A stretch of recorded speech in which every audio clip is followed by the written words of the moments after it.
നമസ്കാരം, ഞാൻ doctor Julie C Abraham. ഇന്ന് ഞാൻ നിങ്ങളോട് സംസാരിക്കാൻ പോകുന്നത് ഡെങ്കിപ്പനി അഥവാ ഡെങ്കു ഫീവർ എന്ന വിഷയത്തെക്കുറിച്ചാണ്. മഴക്കാലം എത്തിത്തുടങ്ങിയതോടെ ഡെങ്കിപ്പനിയുടെ അളവ് വളരെയധികം വർദ്ധിച്ചിട്ടുണ്ട്. ഡെങ്കിപ്പനി എന്ന് പറയുന്നത് ഒരു വൈറസ് രോഗമാണ്. ഈ വൈറസിനെ പരത്തുന്നത് ഈഡിസ് ഈജിപ്റ്റി എന്ന് പറയുന്ന ഒരു കൊതുകാണ്. ഇതിനെ നമ്മൾ ടൈഗർ മോസ്കിറ്റോ എന്നും വിളിക്കാറുണ്ട്. അപ്പോൾ അതിൻ്റെ ശരീരത്തിൽ നോക്കിയാൽ നമുക്ക് വെളുത്ത പാടുകൾ കാണാം. ഈ കൊതുക് കൂടുതലും പകൽ സമയത്താണ് രക്തം കുടിക്കുന്നത്. അതുപോലെ തന്നെ ഇത് കെട്ടിക്കിടക്കുന്നതായ ശുദ്ധജല സ്രോതസ്സുകളിലാണ് വളരുന്നത്. ഡെങ്കിപ്പനിയുടെ ലക്ഷണങ്ങൾ എന്തൊക്കെയാണെന്ന് നമുക്ക് നോക്കാം. പനി, ശരീരവേദന, സന്ധികൾക്കുണ്ടാകുന്നതായ വേദന, എല്ല് നുറുങ്ങുന്നത് പോലെയുള്ള വേദന എന്നാണ് ഇതിനെ വിശേഷിപ്പിക്കുന്നത്. അതുപോലെ കണ്ണിൻ്റെ പുറകിൽ ഉണ്ടാകുന്നതായ പെയിൻ അഥവാ റിട്രോ ഓർബിറ്റൽ പെയിൻ, കൂടാതെ ഛർദിൽ തുടങ്ങിയ ലക്ഷണങ്ങളും കാണാവുന്നതാണ്. എന്നാൽ ഈ രോഗം ഗുരുതരാവസ്ഥയിലേക്ക് പോകാൻ സാധ്യതയുള്ള ചില ലക്ഷണങ്ങൾ ഉണ്ട്. എന്തൊക്കെയാണ് ഈ അപായ സൂചനകൾ എന്ന് നമുക്ക് നോക്കാം. പനിയോടൊപ്പം കടുത്ത വയറുവേദന, തുടർച്ചയായ ഛർദിൽ, ശ്വാസതടസ്സം, ശരീരത്തിൽ എവിടെന്നെങ്കിലുമൊക്കെ രക്തസ്രാവം ഉണ്ടാവുക, മൂത്രത്തിൻ്റെ അളവ് കുറയുക, കണ്ണിന് മഞ്ഞ നിറം ഉണ്ടാവുക തുടങ്ങിയ ലക്ഷണങ്ങൾ ഉണ്ടെങ്കിൽ അത് അപായ സൂചനയാണ്. അപ്പോൾ ഇങ്ങനെയുള്ള എന്തെങ്കിലും തരത്തിലുള്ള ലക്ഷണങ്ങൾ ഒരു രോഗിക്ക് ഉണ്ടെങ്കിൽ തീർച്ചയായിട്ടും ഡോക്ടറെ കാണുകയും രോഗം സ്ഥിരീകരിച്ച് അതിൻ്റെ ചികിത്സ തേടേണ്ടതുമാണ്. ഈ ഡെങ്കിപ്പനിക്ക് 3 ഘട്ടങ്ങളാണുള്ളത്. ആദ്യത്തെ ഘട്ടത്തിൽ പനി, അതായത് ഒരു 3 ദിവസം വരെ നീണ്ടു നിൽക്കുന്ന, ചിലപ്പോൾ 4 ദിവസം വരെ നീണ്ടു നിൽക്കുന്നതായ പനി ഒന്ന് കുറഞ്ഞ് രോഗി കുറച്ച് ബെറ്ററായി എന്ന് തോന്നുന്ന ഒരു സമയമാണ് ശരിക്കും ക്രിട്ടിക്കൽ ഫേസ് എന്ന് പറയുന്നത്, അഥവാ ഗുരുതരാവസ്ഥയിലേക്ക് പോകാൻ സാധ്യതയുള്ളതായ ഒരു അവസ്ഥ. അപ്പോൾ അത് ഒരു 4ാമത്തെ ദിവസം മുതൽ 7ാമത്തെ ദിവസം വരെ നീണ്ടു നിൽക്കാം. ഈ സമയത്താണ് ശരീരത്തിലെ പ്ലേറ്റ്ലെറ്റ് അളവ് വല്ലാതെ കുറഞ്ഞു പോകുന്നത്.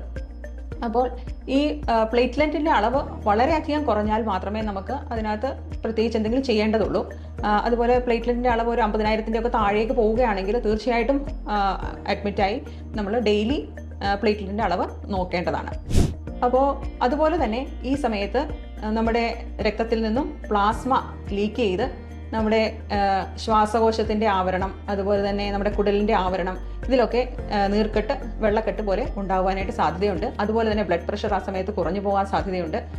അതുപോലെ തന്നെ ഈ രോഗം ഞാൻ പറഞ്ഞതുപോലെ ആന്തരിക അവയവങ്ങളായ കിഡ്നി, അതുപോലെ തന്നെ ഹാർട്ട്, ഇതിനെയൊക്കെ ബാധിക്കാവുന്നതാണ്, തലച്ചോറിനെ ബാധിക്കാവുന്നതാണ്. ഇതൊക്കെയാണ് ഇതിൻ്റെ ഈ ഒരു ക്രിട്ടിക്കൽ ഇൽനെസ് ഫേസിൽ ഉണ്ടാവുന്നത്. അത് കഴിഞ്ഞിട്ട് രോഗിയുടെ ലക്ഷണങ്ങൾ ഇമ്പ്രൂവ് ചെയ്യുകയും ശരീരത്തിലെ പ്ലേറ്റ്ലെറ്റിൻ്റെ അളവ് ഇമ്പ്രൂവ് ചെയ്യുകയും രോഗി വേറെ കുഴപ്പങ്ങളൊന്നും ഉണ്ടായില്ലെങ്കിൽ സാധാരണ നിലയിലേക്ക് ആയിത്തീരുകയും ചെയ്യുന്നു. അപ്പോൾ ഇതാണ് 3 ഘട്ടങ്ങൾ ഈ ഡെങ്കിപ്പനിയിൽ ഉണ്ടാകുന്നത്. അടുത്തതായിട്ട് നമുക്ക് ഈ രോഗത്തെ എങ്ങനെ ട്രീറ്റ് ചെയ്യാമെന്ന് നോക്കാം.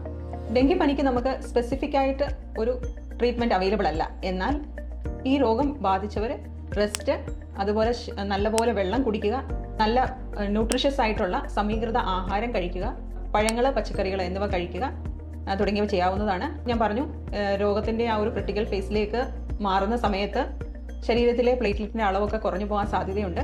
ആ സമയത്ത് പ്ലേറ്റ്ലെറ്റിൻ്റെ അളവ് നമുക്ക് കൂടെ നോക്കേണ്ടതായിട്ട് വരും. പ്ലേറ്റ്ലെറ്റ് അളവ് വളരെ കുറഞ്ഞാൽ മാത്രമേ നമുക്ക് പ്ലേറ്റ്ലെറ്റ് ട്രാൻസ്ഫ്യൂഷൻ്റെ ആവശ്യമുള്ളൂ. അതായത് ഏകദേശം 10,000 താഴെ പോവുക, അല്ലെങ്കിൽ അത് പ്ലേറ്റ്ലെറ്റ് കുറയുന്നതിൻ്റെ കൂടെ ശരീരത്തിൽ നിന്ന് രക്തസ്രാവം ഉണ്ടാവുക ഏതെങ്കിലും ഭാഗങ്ങളിൽ നിന്ന്, അങ്ങനെയൊക്കെ ഉണ്ടായാൽ നമുക്ക് പ്ലേറ്റ്ലെറ്റ് ട്രാൻസ്ഫ്യൂഷൻ്റെ ആവശ്യം വരും. പല ആളുകളും ചോദിക്കാറുണ്ട്, നമുക്ക് മാതള നാരങ്ങ കഴിച്ചാൽ ഇത് ശരിയാകുമോ, അതുപോലെ പപ്പായയുടെ ലീവ്സ് കഴിച്ചു കഴിഞ്ഞാൽ ശരിയാകുമോ എന്നൊക്കെ. സയൻറ്റിഫിക്കായിട്ട് ഇങ്ങനെയുള്ള കാര്യങ്ങൾക്ക് ഒരു ബെനിഫിറ്റും കണ്ടുപിടിച്ചിട്ടില്ല. തന്നെയല്ല, പപ്പായ ലീവ്സ് പോലത്തെ സാധനങ്ങൾ കഴിച്ച് രോഗിക്ക് വയറിന് പ്രശ്നങ്ങൾ ഉണ്ടായാൽ ഇത് രോഗത്തിൻ്റെത് കൊണ്ടുണ്ടായതാണോ അതോ ഈ പപ്പായ ലീവ്സ് കൊണ്ട് ഉണ്ടായതാണോ, ഇതൊക്കെ നമുക്ക് തിരിച്ചറിയാനായിട്ട് വളരെ ബുദ്ധിമുട്ടായി പോകും. അപ്പോൾ ഇങ്ങനെയുള്ളതായ കാര്യങ്ങൾ ഉപയോഗിക്കാതിരിക്കുക. അപ്പോൾ മെയിനായിട്ടും ഒരു സപ്പോർട്ടീവ് ട്രീറ്റ്മെൻ്റ് ആണ് ഇതിന് ആവശ്യം. അടുത്തായിട്ട് നമുക്ക് ഈ രോഗത്തെ എങ്ങനെ പ്രതിരോധിക്കാം എന്ന് ചിന്തിക്കാം. അതായത് കൊതുക് നിർമ്മാർജ്ജനമാണ് ഏറ്റവും അനിവാര്യമായിട്ട് വേണ്ടത്.